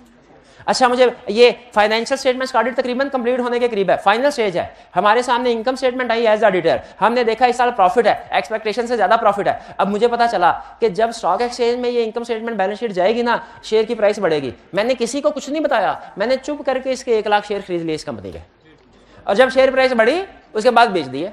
बताइए क्या कॉन्फिडेंशियलिटी प्रिंसिपल वायलेट हुआ? यस हुआ। वो कहते हैं कॉन्फिडेंशियलिटी प्रिंसिपल में ध्यान से देखें, इसमें डिस्क्लोज ना करना भी शामिल है, इसमें इंफॉर्मेशन को यूज ना करना भी शामिल है। डिस्क्लोज ना करना भी शामिल है, यूज ना करना भी शामिल है। आगे चलते मैं बताता हूं। It applies to ex and prospective client. Ex client पे भी अप्लाई होता है, प्रोस्पेक्टिव क्लाइंट। आपको याद है जब इनकमिंग ऑडिटर प्रीडिसेसर ऑडिटर को प्रोफेशनल क्लियरेंस लेटर सेंड करता है तो अभी दोनों में से कोई भी कंपनी का ऑडिटर नहीं है, लेकिन हाँ इनकमिंग ऑडिटर क्यों परमिशन ले रहा है भला? क्योंकि कॉन्फिडेंशियलिटी प्रिंसिपल है। ये फ्यूचर के होने वाले क्लाइंट्स पे भी अप्लाई होता है। प्रोस्पेक्टिव क्लाइंट का होने वाले क्लाइंट्स। आउटगोइंग ऑडिटर क्यों क्लाइंट से परमिशन ले रहा है? क्योंकि ये कॉन्फिडेंशियलिटी प्रिंसिपल एक्स क्लाइंट्स पे भी अप्लाई होता है। क्लाइंट नहीं रहा, ऑडिटर नहीं रहा, लेकिन फिर भी दोनों ने कॉन्फिडेंशियलिटी प्रिंसिपल को वे करना है। ये बात समझ आई? पहले बताएं डिस्क्लोजर यूज की बात समझ आ गई, फिर एक्स और प्रोस्पेक्टिव की बात समझ आ गई। आगे चलते हैं।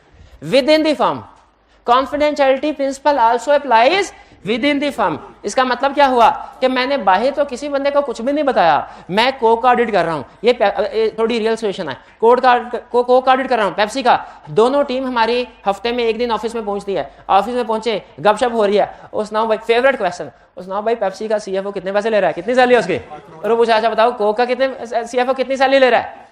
अगर हम ये शेयर करते हैं, हम बताते हैं अच्छा बताओ ये कोक का सिस्टम क्या है? कोक वाले अपना रॉ मटेरियल किससे बाय करते हैं और पेप्सी वाले किससे बाय करते हैं, किस रेट पे बाय करते हैं, इनके बड़े बड़े कस्टमर्स कौन से हैं, क्या कमीशन है उनका डीलर कर। इस तरह की इंफॉर्मेशन फर्म के अंदर ही हालांकि है एक ही फर्म का हिस्सा, लेकिन एंगेजमेंट टीम का हिस्सा एक नहीं है। बताइए कॉन्फिडेंशियलिटी प्रिंसिपल वायलेट हुआ कि नहीं हुआ? याद रखिए confidentiality principle within the firm, वो within the team apply नहीं होता। विद इन द टीम का मतलब है कि सीनियर और जूनियर एक दूसरे से डिस्कशन कर सकते हैं, बल्कि सीनियर ने रिव्यू करना होता है जूनियर के काम का, तो जाहिर है वो तो डिस्कशन होगी उनकी आपस में। विद इन द टीम कोई इशू नहीं है एक दूसरे से डिस्कस करने में, with in the firm issue है। यानी आप अपनी एंगेजमेंट टीम के अलावा किसी दूसरे बंदे से भी कॉन्फिडेंशियल फर्म के अंदर ही शेयर नहीं कर सकते। और आखिरी चीज, it also applies on social environment. Social environment का मतलब क्या है? आप घर आए और आपके अब सिर्फ आपकी केस स्टडी, आपके वालिद साहब ने पूछा अच्छा कॉन्फिडेंशियल इंफॉर्मेशन जो है ना, इसको ना डिफाइन भी करता है कि वो इंफॉर्मेशन जो कॉन्फिडेंशियल है, यानी पब्लिकली अवेलेबल नहीं है।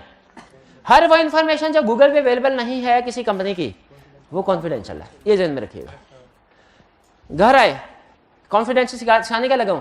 Confidentiality principle also applies on social environment. आपके वालिद साहब ने पूछा भाई घर की आजकल लेट आ रहे हो, खैर है? आपने कहा भाई क्या बताएं, वो आजकल हम मास्टर पेंट्स का ऑडिट कर रहे हैं ना, तो उधर लेट सेटिंग चल रही है। उन्होंने कहा अच्छा फर्ज कीजिए लिस्टेड कंपनी, अच्छा इसके शेयर्स खरीदने हैं। मैं यही सोच रहा था, मुझे बताओ इसका पिछले 5 सालों का प्रॉफिट क्या है, ताकि मैं इसका फ्यूचर प्रॉस्पेक्ट अंदाजा लगा लूं और इसके शेयर खरीदने या ना खरीदने का डिसीजन करूं। बता देंगे? आपने बता दिया पिछले 5 साल का प्रॉफिट। क्या कॉन्फिडेंशियलिटी प्रिंसिपल वायलेट हुआ? लॉ कहता है, सॉरी कोड ऑफ एथिक्स कहता है नहीं हुआ। नहीं हुआ। क्यों नहीं हुआ? क्योंकि वो गूगल पे अवेलेबल है। ये कॉन्फिडेंशियल इंफॉर्मेशन है ही नहीं। ठीक है, लेकिन अगर वालिद साहब ये पूछें अच्छा ये बताओ रिसेंट बोर्ड मीटिंग में उनके क्या फैसले हुए कि नई ब्रांच उन्होंने ओपन करनी है कि नहीं करनी, न्यू प्रोडक्ट्स लॉन्च करनी है कि नहीं करनी, क्या फैसला हुआ इसका, ये कॉन्फिडेंशियल इंफॉर्मेशन है। तो इवन सोशल एनवायरनमेंट का मतलब घर वालों के साथ भी शेयर नहीं करने, ठीक है? हाँ चाहे निकाल दें, नहीं उन्हें ये बता दें आप ऑडिट करने के लिए जा रहे हैं, किस क्लाइंट में ये भी बताएं, इससे अगली बातें नहीं बतानी, क्या चल रहा है वहां पे, मसले मसाइल क्या है, ठीक है, ये बातें नहीं बतानी। तो ये है, कुछ लोगों की आदत होती है ना सारे दिन में जो कुछ हुआ घर जाके बताना। तो कह रहा ना भाई ये कॉन्फिडेंशियलिटी प्रिंसिपल अप्लाई होता है सोशल एनवायरनमेंट में भी, आपने इसको ख्याल रखना। अहम क्वेश्चन एक्सेप्शन, सबसे अहम एक्सेप्शन का मतलब क्या है? वो सिचुएशन जिनमें कॉन्फिडेंशियल इंफॉर्मेशन डिस्क्लोज कर सकते हैं। पहली एक्सेप्शन, अगर क्लाइंट ऑथोराइज कर दे, क्लाइंट ऑथोराइज तो ठीक है, क्लाइंट ने खुद कह दिया मेरी कॉन्फिडेंशियल इंफॉर्मेशन बता दो, बता नहीं। अगर लॉ रिक्वायर करे तो भी कॉन्फिडेंशियल इंफॉर्मेशन डिस्क्लोज कर दो। लॉ 2 सिचुएशन में रिक्वायर कर सकता है। एक लीगल प्रोसीडिंग्स में जज कह सकता है लो भाई इस कंपनी में आग लगी है, और इसमें हमने ये देखना है कि मैनेजमेंट का कसूर था कि नहीं था, इसके ऑडिटर को बुलाओ। ऑडिटर स्टॉक काउंट करता था ना, उसने देखा होगा कि fire alarm system, fire extinguisher वगैरह इंस्टॉल हुए थे कि नहीं हुए थे। अगर हमें कोर्ट बुलाए, क्या हमें कॉन्फिडेंशियल इंफॉर्मेशन क्लाइंट के बारे में डिस्क्लोज कर देनी चाहिए? यस, क्योंकि ये रिक्वायर्ड बाय लॉ। लेकिन एक जगह पे कहता है रिक्वायर्ड बाय लॉ से मुराद लीगल प्रोसीडिंग्स है, कोर्ट, जज है। एक केस स्टडी में उसने कहा लाके का एसएचओ आपको बुला के इन्फॉर्मेशन पूछ रहा है, क्या उसको इन्फॉर्मेशन दे देंगे? वो लॉ मेकर वो नहीं है, वो जज नहीं है, उसको नहीं डिस्क्लोज करना। फिर जुडिशियल अथॉरिटी उसके पास नहीं है। नो क्लॉर, नॉन कंप्लायंस में लॉज एंड रेगुलेशंस, यानी किसी लॉ की बुक में अगर लिखा हो कि अगर मैनेजमेंट के किसी बंदे ने रिश्वत दी किसी सरकारी ऑफिसर को, ऑडिटर की जिम्मेदारी है वो नैब में रिपोर्ट करेगा। फर्ज करें अगर ये लिखा हुआ है तो हमें कुछ मिलता है, कोई रिश्वत वगैरह दी गई है, क्या हम बताएंगे? ये तो कॉन्फिडेंशियल इंफॉर्मेशन डिस्क्लोज करने वाली बात हो गई, लॉ रिक्वायर। लेकिन याद रखें अगर लॉ रिक्वायर करता है, यहां पे स्टूडेंट गलत कंसेप्ट समझ लेते हैं कि हर इलीगल एक्टिविटी को रिपोर्ट करना है। हर इलीगल एक्टिविटी पे हमने दो काम करने हैं। एक, जब कभी क्वेश्चन में इलीगल एक्टिविटी आएगी ना, वो अक्सर टच कर लेता है, जेन में रखिएगा, दो काम करने हैं। पहला काम इफेक्ट ऑन ऑडिट, हम कहेंगे मैनेजमेंट इंटेग्रिटी डाउटफुल हो गई, एक मैनेजमेंट इंटेग्रिटी की तरफ जाना है, और दूसरा ये फैसला करना इसे रिपोर्ट करना चाहिए कि नहीं रेगुलेटरी अथॉरिटी को, वो हमें लॉयर बताएगा। क्योंकि रिपोर्ट उस सूरत में करना है अगर रिक्वायर्ड हो, अगर रिक्वायर्ड नहीं है तो रिपोर्ट नहीं करना। हाँ, इंटेग्रिटी, इलीगल एक्टिविटीज में इंटेग्रिटी ऑटोमेटिकली आ गई। ठीक है, तो जब कभी क्लाइंट किसी इलीगल एक्टिविटी में इन्वॉल्व होगा, आपने दो चीजों के बारे में सोचना है। पहला, हमारे ऑडिट में इसका क्या इफेक्ट होगा, वो इंटेग्रिटी पे इफेक्ट होगा। दूसरा, क्या हमने रेगुलेटरी अथॉरिटीज को रिपोर्ट करनी है ये इलीगल एक्टिविटी, ये लॉयर की एडवाइस पर डिपेंड करेगा, क्योंकि हर इलीगल एक्टिविटी रिपोर्ट करना लाजमी नहीं होता। हमारा एक क्लाइंट था, उसमें दो इलीगल एक्टिविटीज चल रही थी, हमारे सामने आई।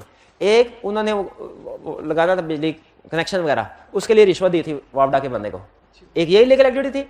और दूसरा, वो जो ऑपरेटिंग सिस्टम यूज कर रहे थे ना, वो पायरेटेड था, वो काउंटिंग सिस्टम यूज करते थे, वो था ये दूसरा था क्विक बुक्स, सेज वगैरह। हाँ जी, तो इसके ऊपर हमने बाकायदा पूछा था कि ये इलीगल एक्टिविटीज है, क्या हमें रेगुलेटरी अथॉरिटीज को, साइबर क्राइम वालों को, क्या इन लोगों को हमें रिपोर्ट करना चाहिए? तो जवाब मिला हमें ये, इनको रिपोर्ट करने की जरूरत नहीं है, ये रिक्वायर्ड नहीं है। अगर रिक्वायर्ड होते तो फिर रिपोर्ट करते हैं। रिक्वायर्ड, और खुद आप देखें रूटीन की ट्रांजैक्शन रिपोर्ट करना रिक्वायर्ड, और जिसको रिपोर्ट कर रहे होते वो मेरा ख्याल है खुद ही इन एक्टिविटीज में इन्वॉल्व होता, तो इसीलिए उन्होंने कहा रिपोर्ट करना रिक्वायर्ड नहीं है, तो फिर हमने रिपोर्ट, यानी ये जो दूसरी रिक्वायरमेंट है, जब रिक्वायर्ड बाय लॉ होगा फिर डिस्क्लोज करना। ये नहीं है कि जज ने पूछा भी नहीं है और हम कहे सर हमारा ये ख्याल था कि ये इन्फॉर्मेशन रेलिवेंट हो सकते हैं, ये ले कॉन्फिडेंशियल इन्फॉर्मेशन। नहीं, जब जज बुलाएगा, जब लॉ रिक्वायर करेगा, फिर हमने कॉन्फिडेंशियल इंफॉर्मेशन डिस्क्लोज करनी है। क्लियर? आगे चलते हैं। When it is professional right और ड्यूटी टू डिस्क्लोज, जब कोई मैटर डिस्क्लोज करना ऑडिटर का प्रोफेशनल राइट या ड्यूटी है। For example QCR, ICAP QCR quality control review करने था, बताया था ना। ICAP हमसे पूछे लाओ भी बताओ स्टॉक काउंट किया कि नहीं किया, वर्किंग पेपर दिखाओ। हम कहा कि वर्किंग पेपर कॉन्फिडेंशियलिटी प्रिंसिपल बड़ा नहीं है, आपको हम कोई चीज नहीं बताएंगे क्योंकि आप आउटसाइडर हैं। ICAP कहेगा कॉन्फिडेंशियलिटी प्रिंसिपल के साथ उसकी एक्सेप्शन भी तो पढ़नी थी, जिसमें लिखा होता है क्वालिटी कंट्रोल रिव्यू हो तो आप बताएंगे। SCCP इन्वेस्टिगेशन करने के लिए आ गया। SCCP, हमारा एक क्लाइंट था, उसके डायरेक्टर ने कुछ पर्सनल एक्सपेंसेस कर लिए थे ऑफिस। तो SCCP को जब ये पता चला ना, उसने सारे डायरेक्टर्स के खिलाफ इन्वेस्टिगेशन शुरू करी कि भाई एक डायरेक्टर अगर कर रहा है तो कोई ना कोई दूसरे डायरेक्टर भी हो सकता है इस तरह की प्रैक्टिस में इन्वॉल्व हो। तो जो हमारा जिस जगह पे हम बैठते थे ना, नेक्स्ट फ्लोर जो है वो नेक्स्ट ऑफिस SCCP के थे, उनकी टीम आई। थोड़ा सा मैं एग्जाम्पल को चेंज कर रहा हूँ, SCCP टीम बैठे। अब मुझे बताइए SCCP की टीम अगर आके हमसे ये पूछे कि इन्वेस्टिगेशन चल रही है, बताइए आपने भी तो एक्सपेंसेस को वेरीफाई किया है, आपके एक्सपेंसेस की वेरिफिकेशन में अगर कोई ऐसे एक्सपेंसेस आए हैं जो पर्सनल है तो हमें दे दीजिए, हमारी इन्वेस्टिगेशन में हेल्पफुल होंगे। क्या आपके ख्याल में हमने इन्फॉर्मेशन दे दी होगी? क्यों? ये कॉन्फिडेंशियल प्रिंसिपल वायलेशन नहीं है, नहीं एक्सेप्शन है, एक्सेप्शन है। ये हो गया हमारा इन्वेस्टिगेशन वाला पॉइंट। और दूसरा, कंप्लाई विद स्टैंडर्ड और एथिक्स। बहुत सी जगहों पे स्टैंडर्ड ये कहता है कि वकील को बताओ उससे ओपिनियन लो। स्टैंडर्ड कहता है अगर क्लाइंट के खिलाफ लीगल केस चल रहे हैं तो लॉयर को सारे फैक्ट्स बताओ और उससे पूछो आउटलो प्रोबेबल मेजरेबल है कि नहीं। अब लॉयर देखा जाए तो थर्ड पार्टी है, इसको हम क्लाइंट की कॉन्फिडेंशियल इंफॉर्मेशन शेयर कर रहे हैं, क्या कर सकते हैं? क्या कर सकते हैं? यस। क्यों कर सकते हैं? क्योंकि ये स्टैंडर्ड की रिक्वायरमेंट्स को कंप्लाई करने के लिए जरूरी है। इसी तरह कोड ऑफ एथिक्स जब आप पढ़ेंगे ना, आगे सिचुएशन सामने आएगी, तो बहुत सी सिचुएशन में एक कॉमन चीज आएगी कि consult independent chartered accountant, engage independent chartered accountant to review the work done. कि बाज़ औक़ात अगर टीम के अंदर कोई थ्रेट अराइज हो जाए ना, तो किसी थर्ड बाहर के बंदे को, फर्म के अंदर ही कोई दूसरा जो टीम का हिस्सा नहीं होता, उसको बुला के कहते हैं भाई तुम आके जरा एक दफा चेक कर लो कि काम ठीक हो रहा है। अब ये हम एक्सटर्नल बंदे को लाके उससे काम करवा रहे हैं, लेकिन चूंकि इसकी कोड ऑफ एथिक्स ने इजाजत दी है, तो ये कॉन्फिडेंशियलिटी की वायलेशन नहीं। जैसे यहां पे देखें, आपको बताया था कोड ऑफ एथिक्स ये कहता है कि अगर कभी कोई रिक्वायरमेंट ऐसी हो जो पब्लिक इंटरेस्ट में नहीं है, या एक प्रिंसिपल दूसरे प्रिंसिपल से कंफ्लिक्ट हो रहा हो, तो आपने क्या करना है? Consult with other appropriate individuals.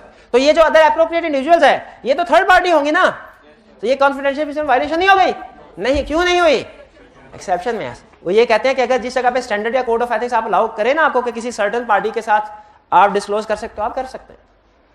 फिर इंटरेस्ट इन लीगल प्रोसीडिंग, अगर ऑडिटर के खिलाफ कोई लीगल केस चल रहा हो, उसका अपना इंटरेस्ट इफेक्ट हो रहा हो, जैसे ऑडिटर को कहा गया, क्लाइंट ने, मैनेजमेंट ने ऑडिटर के खिलाफ केस फाइल कर दिया कि ऑडिटर ने 3,832 रुपए की मिस स्टेटमेंट आइडेंटिफाई नहीं की, और केस तो खो ही जाता है ना। अब हमने अपने आप को साबित करना है कि हम, हाँ, हमारा कसूर नहीं है। हमने कहा हम ऐसा करते हैं, कोर्ट में जाके जज को दो चीजें दिखाएंगे, एक मटेरियलिटी की कैलकुलेशन, एक मिस स्टेटमेंट की अमाउंट। जज फौरन पता चला लेगा ये मटेरियल है। लेकिन जैसे ही हम कोर्ट में वर्किंग पेपर मटेरियलिटी की कैलकुलेशन वाला लेके गए, क्लाइंट ने कहा ये कॉन्फिडेंशियल है, इसको डिस्क्लोज नहीं कर सकते आप। राइट, डिस्क्लोज कर सकते हैं कि नहीं? क्यों कर सकते हैं? Interest in legal proceedings. तो एक्सेप्शंस क्लियर हुई। मैंने कोशिश की एक्सेप्शंस के साथ कोई एग्जांपल भी फिट कर दूं ताकि आपको पता चल जाए केस स्टडी में कैसे वो यूज करता है, उस तरीके से आप तैयार होते रहे। अच्छा, ये है कॉन्फिडेंशियलिटी जो हमने कंप्लाई करना है। आखिरी बात, ये है एक्सेप्शंस, वो सिचुएशन जिनमें कॉन्फिडेंशियल इंफॉर्मेशन डिस्क्लोज कर लेते हैं। अगर इनमें से कोई सिचुएशन है, आपने फैसला कर लिया कि डिस्क्लोज करना है, तो डिस्क्लोज करने से पहले किन चीजों का ध्यान रखना है? ये है factor to consider in deciding disclosure. जैसे आपने डिस्क्लोज करना है ना, तो सिर्फ उस ये रट्टे वाले पॉइंट है रिप्रोडक्शन के, केस स्टडी से दूर दूर का कोई ताल्लुक नहीं, लेकिन चूंकि सिलेबस में है तो पढ़ा रहा हूं। जब कॉन्फिडेंशियल इंफॉर्मेशन को डिस्क्लोज करना है, किस चीज का ध्यान रखना है? पहली चीज, जो इंफॉर्मेशन डिस्क्लोज करने जा रहे हो ना, वो नोन हो, सब्सटेंशिएटेड हो। सब्सटेंशिएटेड का मतलब होता है वेरीफाइड। सब्सटेंशिएटेड का मतलब क्या होता है? आपने डिस्क्लोज करना है तो सिर्फ उसी इंफॉर्मेशन को डिस्क्लोज करो जो आपको पता है कि सच है, वेरीफाइड है। जिस इंफॉर्मेशन के बारे में आप खुद कच्चे पक्के हैं वो डिस्क्लोज ना करो। दूसरा देखो, सम टाइम कि थर्ड पार्टीज का इंटरेस्ट भी इफेक्ट हो सकता है। थर्ड पार्टी का इंटरेस्ट भी अगर आपके उसने लिखा रिश्वत जिसने दी, तो डिस्क्लोज करो जाके, इलीगल एक्टिविटी है। इसमें एक थर्ड पार्टी भी तो इफेक्ट हो सकती है जिसको रिश्वत दी गई। हम तो अपने क्लाइंट जिसने रिश्वत दी उसके पॉइंट ऑफ व्यू से डिसीजन कर रहे होंगे ना, तो इसमें थर्ड पार्टी का इंटरेस्ट में। बाज़ बात ऐसा होता है, हम कोई मैटर डिस्क्लोज करते हैं ना, हमारे क्लाइंट से रिलेटेड होता है, लेकिन उसमें थर्ड पार्टी का नाम भी आ रहा था, वो हमारे खिलाफ हद की इज्जत का दावा कर देती है। तो कह रहे हैं इसलिए देख लो थर्ड, और अगर थर्ड पार्टी इन्वॉल्व होना तो नॉर्मली उसका नाम इस्तेमाल नहीं करते हम नाम इस्तेमाल नहीं, क्योंकि थर्ड पार्टी हमारे खिलाफ एक्शन ले सकती है। ठीक है, हम सिर्फ इतना कहते हैं कि कोई न्यूट्रल था। नाम मैं एग्जाम्पल सिर्फ इसलिए दिया ताकि आपको पता चल जाए कि ना, हालांकि पता चाहे सबको इससे क्या मुराद है, लेकिन आप कभी भी नहीं देखेंगे कि स्पेसिफिक कोई नाम है, क्योंकि स्पेसिफिक नेम जो ना, इसे लीगल ऑब्लिगेशन राइज हो जाती है। और ये सिर्फ यहाँ पे नहीं, हमारे प्रोफेशन में भी बहुत जगह पे ये नाम यूज होता है। जब किसी थर्ड पार्टी हो ना, उसका इंटरेस्ट इफेक्ट, हमने मैटर डिस्क्लोज करना है, तो हम फिर उसका नाम इस्तेमाल नहीं करते। Purpose, propose type of communication, communication written form में होगी, ओरल होगी। Addresses and whether there are appropriate recipients, आपने देखना है हु आर एड्रेसी। एड्रेसिस कौन है? एड्रेसी। एड्रेसी का मतलब क्या है? कम्युनिकेशन किसके नाम पे लिखनी है? वो जज के नाम पे लिखनी है या किसी और पब्लिक अथॉरिटी के नाम पे?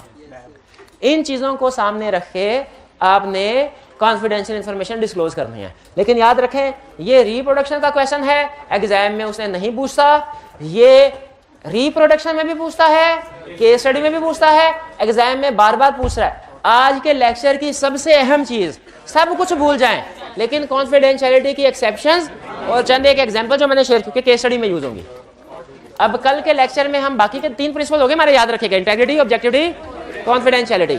कल के लेक्चर में बाकी 2 छोटे छोटे हैं, वो कवर करेंगे, फिर केस स्टडी की तरफ जाएंगे। कल से आपकी कोड ऑफ एथिक्स की केस स्टडीज शुरू। आज पहला लेक्चर, कल से केस स्टडीज शुरू। इंशाल्लाह आज का लेक्चर यहाँ खत्म करते हैं। अल्लाह हाफिज।